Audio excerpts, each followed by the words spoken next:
Hey, what's going on, everyone? It's the Political Brown Kid here, and I'm back again. Remember to hit the like button if you like this content because it helps me to continue to put out stuff. By helping, I mean it motivates me to continue on. If I feel like I'm talking to myself, sometimes we just give up. So hopefully I can engage you all, and y'all will hit that like button. You'll also leave comments because comments spark discussions amongst all of us. So, we can have an open dialogue and everyone can have an opinion on the platform. Also, remember to subscribe to the channel. Subscriptions help me out. It also helps you out because it helps me reach more people and it helps me educate more people. By reaching more people, we can educate more people. We can have more open dialogue. With that being said, I'm just going to jump right into it. Today is Friday, November 4th, right? And I've just been kind of thinking on this because I wanted to at least contemplate, give things time to simmer off. I didn't want to jump on the bandwagon too early. Plus, I wanted to look at some of the video. Unfortunately, I wanted to look at some of the video, and I'm talking about the unfortunate demise of Takeoff from the Migos. And I did watch that video. I watched another angle of it too, post melee when, people were trying to help him out. And it's just an unfortunate situation. And I just wanted to point out 4 facts. I'm going to make probably several other videos on this subject. I'm not going to cram everything into this one. This video right here, I just want to focus really in on 4 observations that I noticed in regards to the, I think, 2 or 3 minute video that I saw and that video picks up from the argument onto, the shooting. The first thing that I noticed or that I was telling to, my younger nephews and my kids, I was saying to them that, and I've always told my kids this. I said, nothing good happens after midnight. I always tell them that, especially around the holidays. Nothing good happens around midnight or after midnight. Midnight comes, really, and maybe that's just me being old, but just get in the house. You can get in the house and have fun in your house. And unfortunately, things can go wrong there too, especially if you bring a whole crew of people into your crib. But it just seems like people want to act up after midnight. And I get it. Look, I was young. When I was in college, that was the cool thing to do, is to hang out till the sun came up. You go to all of the parties. Then when the sun's coming up, you hit IHOP or you hit wherever, and you post up and have breakfast. And you chill and you laugh and you get to tell everybody you hung out all night, and it just makes you seem cool. But in reality, man, once you hit a certain age, personally, I think it's just time to wind it down. But it just seems like everything wants to go wrong, in those nocturnal hours. The second thing that I noticed from this video was that, the people, and I've always told my kids this too as well. I've told my kids and I've told nephews and I've told the younger kids too. I've always told them this. The people that always start stuff are always the ones that walk away untouched. And it's always other people, the innocent people that are with them or around the subject. It is always the people that are with them or in that environment that wind up getting hurt. And it's the people that are typically targeted that never get hurt. I see it time and time again. I've seen it, trust me, I grew up in D.C. in the 80s. In D.C. in the 80s it was a lot of drama. It was probably just as much drama going on then, if not more than what it is now. So for a lot of us, I'm about to sound like Ving Rhames and Baby Boy here, but this is nothing but a rerun to a lot of us that we're seeing. It's just that we're older and we're a lot more calmer and we ain't in these streets like that. But we've seen this stuff play out. But I'm telling you, I've seen it before where you see a lot of people, they hang them with somebody who's in the street doing dirt. Because trust me, I've had cousins who was doing stuff, and it's always been somebody else that was with them that got killed, and they were probably the target, or they were the target. I had friends, same situation. That's why you have to, and then I know in this situation, Takeoff knew with whom he was hanging out with, but it's just unfortunate that it's always the innocent person that gets hurt. you look at car accidents too. When you look at a car accident, it's usually like when I was growing up again, you had reckless teens driving a car, having fun behind the wheel, being reckless, being immature, and it's always the driver, number one, doing stupid stuff, but then when that accident is about to occur, I guess for whatever reason they turn, it's always a natural thing to protect yourself. So maybe they turn the car, so maybe the accident happens on the far side of it, or I don't know what's going on.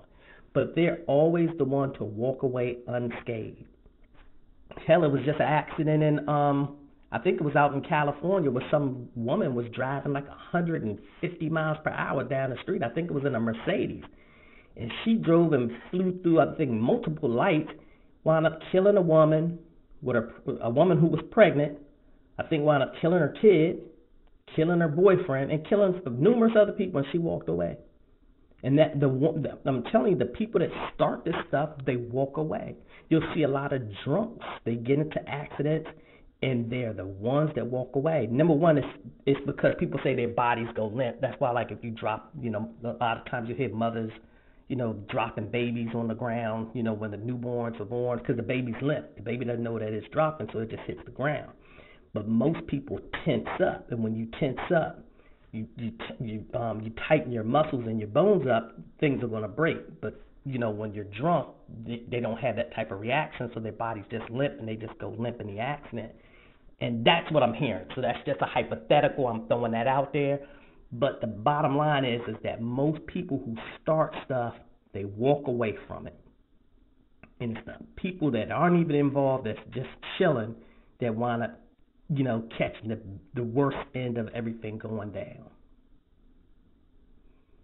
The third thing that I've noticed from watching this 2-minute video, and this is a 2-minute video, and there's a lot that really came out of this. I really could go on and on and on, but I'm just going to bring up these 4 points. The third thing that I noticed coming from this was just the rapid escalation of events. It was just kind of like, and again, I saw another video, so just to be clear, I watched a different video where some female who allegedly said she was there, and I have to say allegedly because I don't know. I'm just a person on the outside looking in, and I'm reviewing and just watching this information that's being put online. So she says that she was there, and she said that this confrontation or this kind of little bickering was going on since 10 p.m. Mind you, the shooting happened at 2 a.m., so I heard. So that's 4 hours of, I guess, tension building up. Somebody mature enough should have said, let's shut this down because this isn't going well.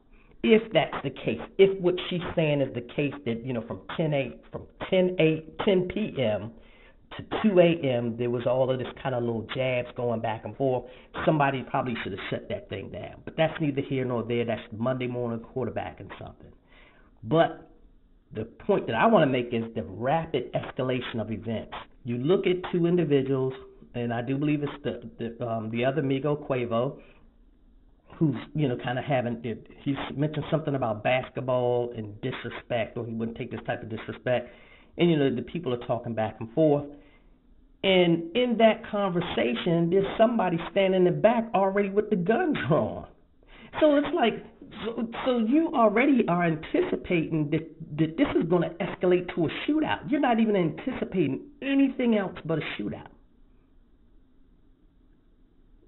So you've already consciously made a decision that I need to have my gun drawn and ready. If that's the case, then these are people that you shouldn't even be hanging out with. If you feel as though that you already have to have your gun drawn, then why have these 2 groups together? If you felt as though that this situation is that bad, why not just split up, disperse for the night, and say let cooler heads prevail, and we'll hook back up tomorrow, or no, let's just walk away from each other. But you've already got the gun drawn. And then when you see the first punch thrown, or you really don't see it, you don't have a clear, explicit shot, but you kind of see the scuffle going on. That scuffle was probably like a half a second before you heard the gunshot. There was the shooter didn't even give anyone a chance to just say, let them just have a physical fist fight and fight this thing out, and let's just see how it goes. This is a hand-to-hand combat, and Whoever wins, wins. Whoever loses, loses. This thing just went from straight to, not even, like I said, not even a second, like a half of a second of fist fighting, to just, you hear several gunshots. And then you have someone who's lost their life, who wasn't even involved in the fight. Again, going back to point number 2. It's always the innocent person standing around. So that's just my whole point, the quick escalation of things. And the last point that I want to make is, and I'm going to try to be a little bit short with this because I know people don't like long videos, but the last point that I want to make in regards to this is that hood people just can't shoot. Just period. And now maybe it's me, and this is, and again, I'm going to make a speculation here. I'm making a speculation that Takeoff was not the intended target. And I'm just going to allegedly say, I have to say with hypotheticals, maybe he was. Maybe the individual shooting was like, yeah, I got a beef with him too, and I'm taking, I'm directly aiming at him. I don't know because I was not there. Maybe he was not the target, but I will say this. If he was not the intended target, and if it was an accidental shooting, it just proves the point that hood people cannot shoot. And I remember watching a YouTube video, it was probably about 8 years ago. This is probably a good 8-9 years ago. And this was made by a black gentleman who was, I think, ex-military. He was one of those gun people on YouTube. His channel was on guns. And I think one of the points that he made, and I'm saying this was at least 8 years ago. He was saying, hood people, they can shoot up a whole block and they won't hit anything. And then he made the comparison, and he said, but yet you can see some of these little young white kids who've been handling guns all their lives, they can go and knock down 3, 4, 5 targets. Because they know how to shoot, they've been properly engaged. If you've had family that are have been specifically I know families that are in the South, they go hunting because my family's from the South.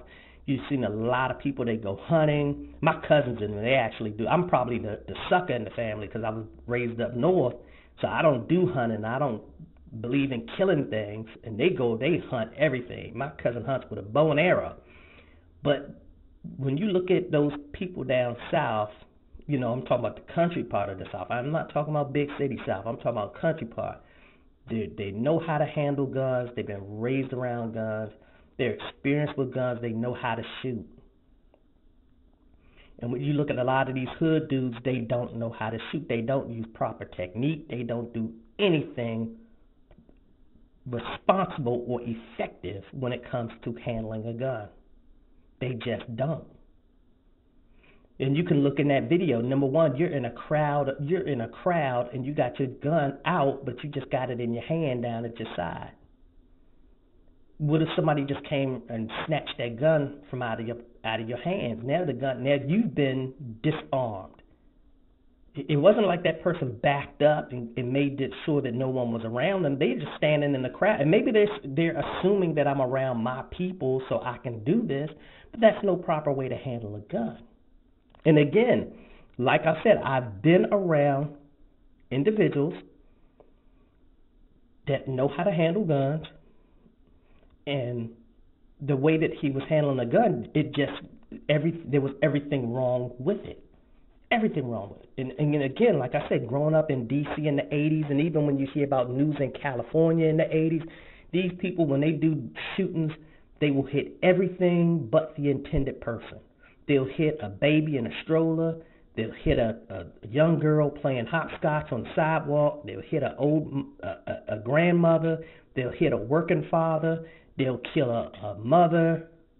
They'll kill a responsible uncle. And the person that they're trying to shoot, they won't hit. They'll shoot over hundreds of bullets, won't hit a damn thing. And yet I can find some young kids, particularly young white kids, I can find, and I can put a gun in their hand. Number one, they know how to properly hold it. They know how to properly handle it. And they'll hit 3 damn soda bottles at 50 yards lined up on a fence. You don't, and I don't, again, like I say, I'm making the assumption that Takeoff wasn't the target. Maybe he was. Maybe this person got their target. I hope that's not the case. No one should have died that night. But I'm making an assumption. When you start shooting, if you watch a police officer shoot, when a police officer shoots in a shootout, I'm talking about a straight up shootout. A police officer, if they have cover, they will use cover. When I say cover, I'm not talking about some bed sheets or anything. I'm talking about something that bullets can't go through. They use cover and they stand. They have a particular stance so that you're balanced, and they hold the firearm with both hands, and they have their eyes open, and they're shooting. And it looks actually like they're calm in the middle of chaos. When you see the other side, when you see, robbers and all these people shooting, they're moving on the run. They got the gun in one hand. The hand is not stable, and they're just running and shooting. They're not even really looking, and they're just shooting, and they don't care who they hit.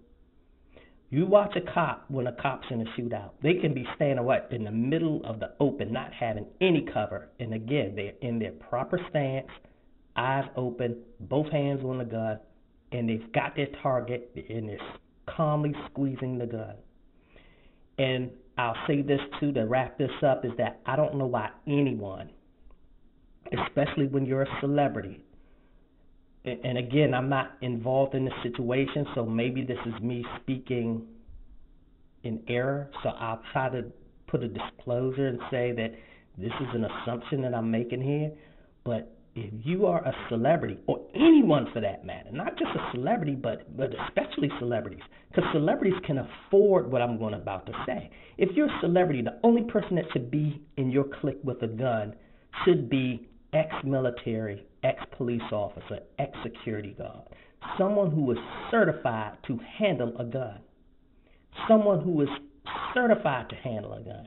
And I'm not talking about, because a lot of people, because trust me, I've been seeing it lately, because now that I, go and get my firearms, I go to the, the local firearm dealer, all I see in there are black people, and I'm seeing surprisingly, a lot of black women. Everybody wants to go and fire a gun, shoot a gun. I'm going to the range. And no problem with that. But just because you go to a firing range does not make you an expert in combat, in handling a gun. Because anybody can hit a target in a firing range. And you can put them little holes in that little target, and you can get every shot inside. You can squeeze off that gun 9 times in a firing range and hit your target. But do it when somebody's firing back at you. Do it when your heart is pumping. Do it when you know that the target that you're about to hit is another human being and you're about to take another life. It is a totally different situation. Your heart's pumping, your hands shaking, your mind's racing. It's a lot going on. It's a lot to take in an environment. There's a lot of chaos going on. If I'm a celebrity, I don't need you. You're not going to come to me and say, yeah, well, I got 20 hours at the firing range and I hit my targets 90%. I don't want to hear that. What I want to hear is, were you in combat? If you're a police officer, I know that I shouldn't say I know, but there's a high probability, should I say, that's a better term. There's a high probability that you know how to handle yourself in a chaotic situation. You know how to secure your firearm. You know how to make sure that your firearm isn't taken off of your person. And when you pull it out, you know when to pull it out, when not to pull it out. You know when to get me out of a situation, and you know when to stay in a situation. Because somebody should have gotten them young men. When I'm talking about them young men, I'm talking about everybody that was at that bowling alley that night. Those cliques should have dispersed at some point in time before it escalated to that. And then when it escalated to that, somebody should have been firing a gun. Number one, it probably shouldn't have been firing a gun at all. But they should have been protected. And obviously, when you just give your relatives and friends a gun and claim that they're security, that's not going to work for me. I don't want to be around somebody who doesn't know how to operate a firearm properly. That's just the bottom line. If you don't know how to operate a firearm properly, you're not going to be around me. But that's just the 4 things that I wanted to bring up. And again, condolences go out to, the rapper Takeoff and his family. But also, again, don't let this event, this is a celebrity event that people get killed every day.